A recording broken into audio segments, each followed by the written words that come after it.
تبارک الذی ان شاء جعل لک خیرا من ذلک، برکت والا ہے وہ اگر چاہے دے دے گا آپ کو بہتر اس سے، دنیا سے بہتر کیا ہے؟ جنات، جنت تجری من تحت الانہار کی بہے گی اس کے نیچے نہریں، ویجعل لک قصورا اور کر دے گا آپ کو بھی بنگلے، قصور قصر کی جمع محل کو کہتے ہیں۔ بل کذبوا بالساعۃ، اللہ اکبر۔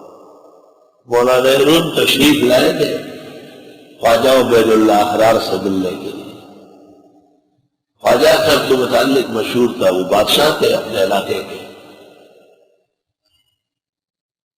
مولانا روم سمجھتے تھے کہ خواجہ عبید اللہ آنکھ کا مدرس اور مولوی ہوگا، وہ تو اس علاقے کا بادشاہ تھا پورا۔ مولانا روم کو ملنے میں ایک ہفتہ لگ گیا۔ آج بادشاہوں سے ملاقات ہے، آج مہمانوں سے ملاقات ہے، اخیر میں مولانا روم کو پیش کیا۔ خواجہ سے اشراق سے فارغ ہو گئے تھے اور مصلے پر بیٹھے تھے، اور اس وقت گھوڑوں کے قطار لگے تھے، دکھا رہے تھے خدام کی یہ فلاں نسل کا گھوڑا ہے فلاں۔ ان سے بھی بات کر رہے تھے، گھوڑے بھی دیکھ رہے تھے۔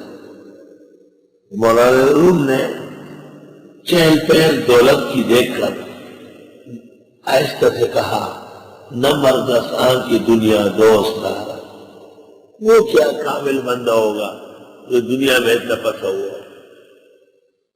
خواجہ سے نے سنا لیکن جواب نہیں دیا۔ کامل لوگ جواب بھی کمال سے دیتے ہیں۔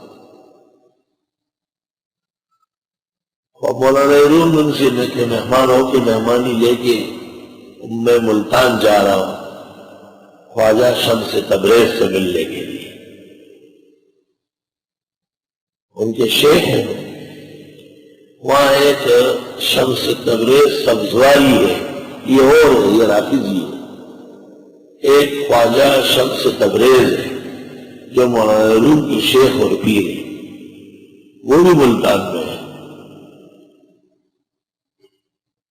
راستے میں ڈکیتی ہو گئی تھی بہاولپور کے پاس، اور ہر نئے آدمی کو پکڑا جاتا تھا۔ مولانا روم کو دیکھا تو اس کو گرفتار کر دیا۔ خواجہ عبید اللہ احرار کو پتہ چلا، انہوں نے اپنے آدمی بھیجے کہ مولانا روم کو سونے سے تولو لیکن رہا کرو۔ بہاولپور کے والی کو جب پتہ چلا تو خواجہ صاحب کا آدمی ہے تو انہوں نے معافی اور معذرت کی اور مولانا روم کو بڑے اعزاز سے ملتان بھیجا۔ مولانا روم جب فارغ ہوئے اور واپسی پر خواجہ عبید اللہ احرار کا شکریہ ادا کرنے آئے تو پہلے آ کے کہا تھا نا، نمبر 10 آ کی دنیا دوست دار، وہ کیا کامل آدمی ہوگا جو دنیا سے اتنا تعلق رکھے۔ اب جب پیش ہوئے تو خواجہ صاحب نے جواب دیا، اگر دارت برائے دوست دارت، اگر دنیا ہو تو دوست پر خرچ ہوگا۔ کامل لوگوں کی ہر ادا کمال کی ہوتی ہے۔ مولانا سمجھ گئے کہ یہ میری ٹیلر مصر بھی سمجھ چکا تھا، جواب اس وقت نہیں ہوا۔ انہوں نے کہا تھا نمبر 10 کی دنیا دوست دارت، وہ کبھی بھی کامل نہیں ہو سکتا جو دنیا سے اتنا تعلق رکھے۔ تو خواجہ صاحب نے کہا اگر دارت برائے دوست دارت، دنیا ہونا چاہیے تاکہ دین اور دین والوں پر خرچ ہو جائے۔